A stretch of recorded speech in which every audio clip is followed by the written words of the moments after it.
Hello and welcome to. You can't see that, can you? Oh well, you can now. You can now, can you? Oh, I don't know. Oh, I don't know. Can you? Can you see that? Can you see that there, honey?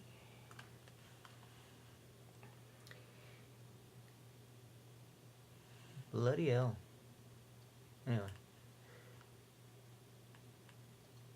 it's an honour to be here on a bill with so many wonderful and unique talents. I've been asked to say something about another wonderful and unique talent, and that adds pleasure to honour because there's much to inspire awe and gratitude in Van Morrison's vast artistic treasury. His music has had international impact, but its endless autobiographical sense of place lends it a deep personal connection to listeners from these parts. In the early 60s, my own family left East Belfast about the time that Van, in a small bedroom in nearby Hindford Street, was capturing a John Lee Hooker riff on the guitar and working with it. And he created a tune, Gloria, that travelled the globe and became a staple of every garage punk band for years to come. That's just one of the many peaks in the creative life of Van the Man Morrison. Born just as World War II drew to a close, a musical natural, a singer like no other, introduced by his shipyard worker father to the gods, Lightning and Leadbelly, Hank and Jimmy, Muddy and Mahalia, so many more. Van Morrison, the master of duality, man who has written both Whenever God Shines His Light and No Religion, Higher Than the World and Underlying Depression. In 1968, when another war was starting here in his homeland, Van's US exile produced the eternally astonishing Belfast-centred street opera Astral Weeks. Both homage and pathos-tinged farewell to the world that had bred him. Astral Weeks' meditative grace and jazzy gravity brought Van's music to a new realm. The next song takes place in several locations, one of them near here.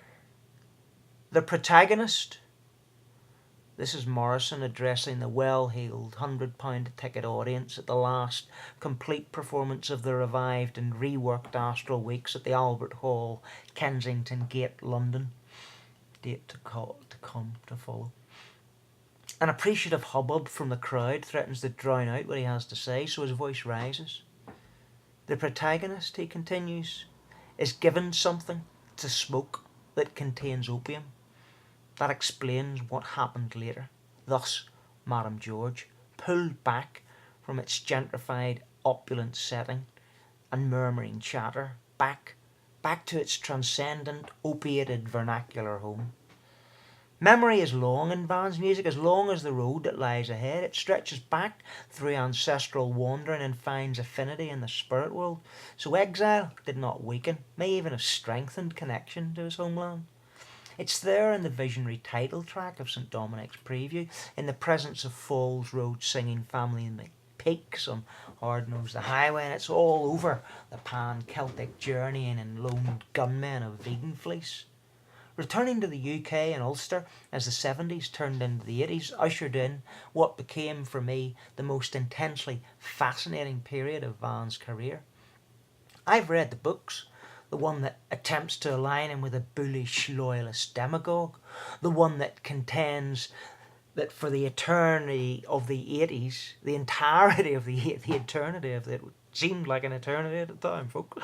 The entirety of the 80s and beyond, Van produced nothing of value. They depict versions of Van that are both abhorrent and alien to me. Van was actively invoking a higher state of being years before and years after local Poles and Paras gathered around the feeding trough. The fabulous tableau presented on 80s albums such as Beautiful Vision and No Guru, No Teacher, No Method define a unique cosmogony. What happened there? Somebody come back at me? Maybe. Anyway.